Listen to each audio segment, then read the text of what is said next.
Shri Sachidananda Sadhguru Sainath Maharaj key జై. శ్రీ గురు చరిత్రము 3వ అధ్యాయము. భక్త అంబరీషుని కథ. దిగంబర దిగంబర శ్రీపాద వల్లభ దిగంబర.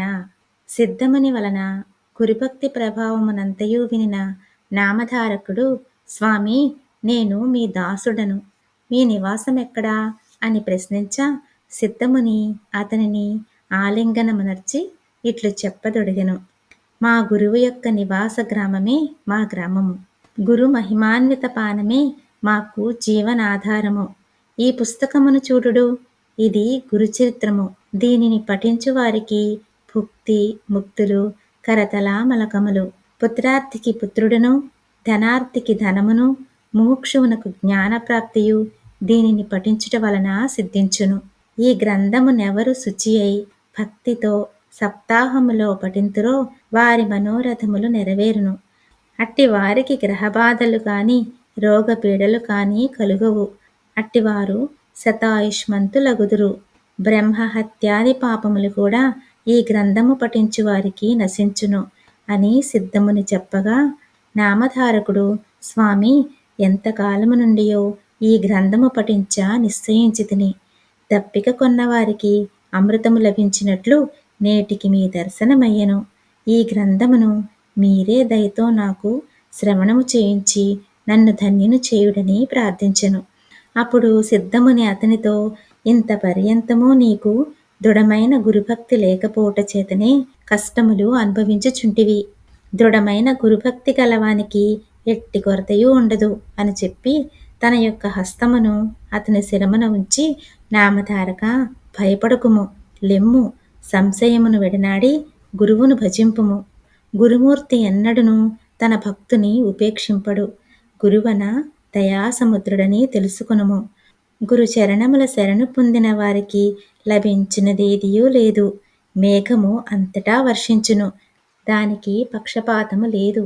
కాని ఆ ఉదకము ఎత్తు ప్రదేశమున నిలవజాలదు, తటాకముల ఎందే వచ్చి చేరును. డాంబికుడైన భక్తుని చిత్తము ఎత్తు ప్రదేశము వంటిది. అక్కడ భక్తికి తావుండదు. కాన ఇప్పటికైనను నిశ్చలమైన భక్తితో గురువును భజింపుము. గురువును కల్పవృక్షము తోడను పోల్చుటకు వీలు కాదు. కల్పవృక్షము సంకల్పించిన ఫలములనే ఇచ్చును. గురువన్నచో శిష్యునికేది హితమో అదే వసంగును అని చెప్ప, స్వామి, నేనొక ప్రశ్న వేయుచున్నాను. భగవంతుడు భూలోకమున మానవుడై అవతరించుటకు కారణమేమి అని ప్రశ్నించెను. అప్పుడు సిద్ధముని, శిష్యోత్తమ, ఈ గురుచరిత్రమును శ్రవణము చేయుము, నీ సంశయములన్నీయూ తీరును. భగవంతుడు రూపరహితుడైనను ధర్మమును పాలించుటకు గాను భక్తులను ఉద్ధరించుటకు గాను అప్పుడప్పుడు భూలోకమున అవతరించుచుండును. బ్రహ్మ విష్ణు మహేశ్వరులు సృష్టి స్థితి సంహారముల జరుపుచుందురు. ఈ ముగ్గురు పరస్పర భేదము లేనివారయ్యు కార్యానుసారముగా రూపముల స్వీకరింతురు. అందులో విష్ణుమూర్తి జగత్తును పాలించవలసిన అధికారము గలవాడై ఉన్నందున విశేషించి అవతారముల ధరించుచుండును. అట్టి విష్ణువు యొక్క అవతారములకు కారణము ఈ క్రింది విధముగా చెప్పబడినది, వినుము.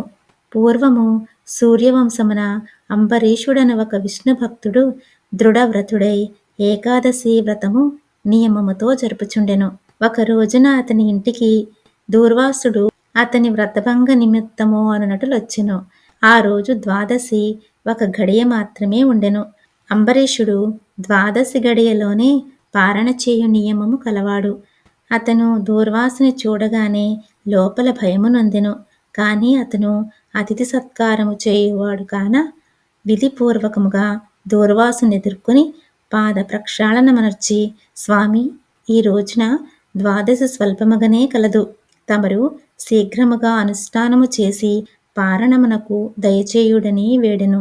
దూర్వాసుడు నదికేగి ఎంతకాలమునకు రాకపోయెను. అంబరీషుడు చేయునది లేక ద్వాదశి పారణము పండితుల అనుమతిపై ఉదకముతోడనే ఆచరించెను. ఇంతలో దూర్వాసుడు వచ్చి మండిపడుచు, అతిథి అయిన నన్ను అవమానము చేసి పారణ చేసితివి. ఇదిగో నిన్ను శపించెదనని కన్నులెర్ర చేసెను. అంబరీషుడు చేయునది లేక తన మనస్సును విష్ణువునందే ఏకాగ్రముగా నిలిపెను. వెంటనే విష్ణువు అదృశ్య రూపముగా వచ్చి శరణాగత వత్సలుడు కాన ఇద్దరుకు మధ్య నిలిచెను. దూర్వాసుడు కోపముతో, నీవు చేపవు కమ్ము, పందివి కమ్ము, రాజార్హత లేని క్షత్రియుడువు కమ్ము అని ఎన్నియో శాపములనిచ్చెను. వెంటనే విష్ణువు ప్రత్యక్షముగా దర్శనమిచ్చి దూర్వాసునితో, ఋషీశ్వరా, నీ శాపము చెల్లవలయును, నా భక్తుడు రక్షింపబడవలయును. నీ శాపములు నేను వింటిని. అంబరీషుడు నన్ను ధ్యానించుచు నాలో లయించియుండుట వలన నీ శాపములనతడు వినలేదు. కాబట్టి నీ శాపములననుసరించి ధర్మ సంరక్షణార్థము భూభారము తీసివేయగలందులకు గాను భక్తుల రక్షించుటకు గాను నేనే అవతరించెదను అని చెప్పెను. ఈ పై నిమిత్తముచే భగవంతుడు విశ్వాత్ముడు సర్వవ్యాపకుడైనను మత్స్య కూర్మాద్యావతారములను ధరించి శిష్ట సంరక్షణ దుష్ట శిక్షణము చేయుచుండెను. దశావతారములే కాక ఇంకెన్నియో అవతారములు కలవు. అట్టి అవతారముల రహస్యమును బ్రహ్మవిధులే తెలుసుకునుటకు సమర్థులు. మూఢులు గ్రహింపజాలరు. పూర్వకాలమున త్రిమూర్తులు అనసూయాదేవి అను పతివ్రతారత్నము యొక్క గృహమునకు మధ్యాహ్న కాలమున అతిథి రూపులై వచ్చియుండిరి. వచ్చి ఆమెను పరీక్ష చేయనించి ఆమెకు వారు పుత్రులైరి అని సిద్ధముని చెప్ప, నామధారకుడు ఆశ్చర్యముతో, స్వామి, అనసూయాదేవి ఎవరో, ఆమెకు త్రిమూర్తులు పుత్రులెట్లయ్యరో ఆ కథాభాగమును మీరు చెప్పుడని ప్రార్థించెను. అవధూత చింతన. శ్రీ గురుదేవ దత్త. శ్రీ సచ్చిదానంద సద్గురు సాయినాథ మహారాజ్ కీ జై.